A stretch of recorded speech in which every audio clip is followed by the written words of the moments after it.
Hey golfers, Jack Spencer here, Practical Golf for All. What I wanted to go over today was a way of improving your speed and hopefully your striking ability as well.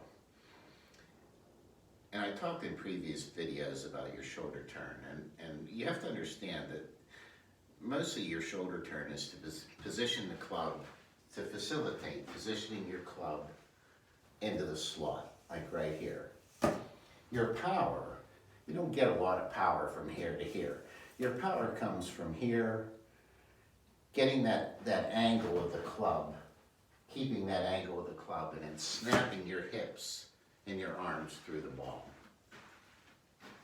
Again, I have this old driver with this pipe insulation on, and I like this to warm up with and to practice with for speed.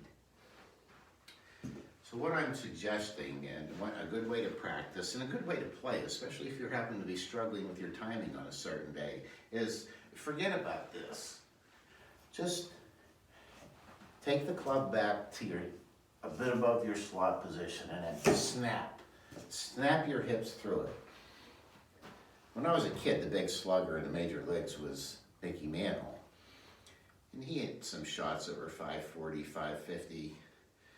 They say he hit one over 600 feet at one time. But, you know, Mickey and no power batter in baseball ever, they don't have their back to the pitcher. They have the bat, like right in here. And when they're ready, they step and snap.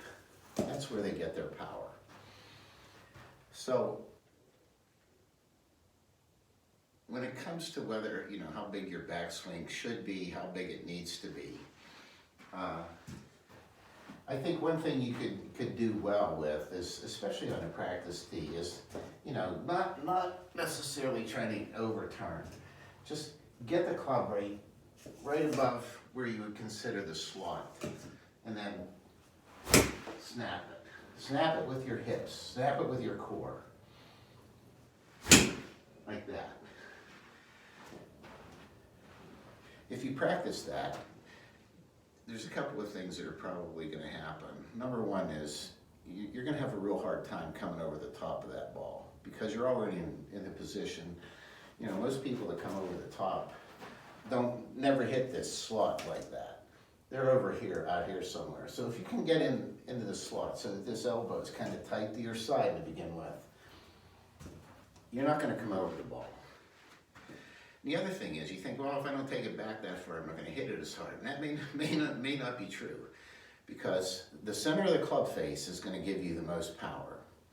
The more consistently you can hit that center of the club face, the more power you're going to have. And if you work on that and get used to swinging, snapping your hips and your arms through the ball, I think that's going to improve your distance. And it should also improve your accuracy.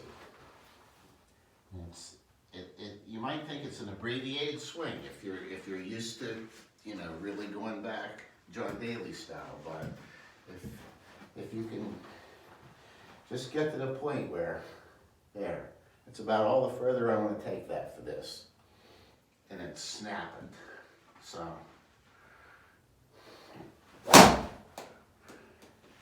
Just like that. I don't think that's something that's going to be real difficult to practice, and it's going to put you in a better position. I hope you enjoyed this. Thanks.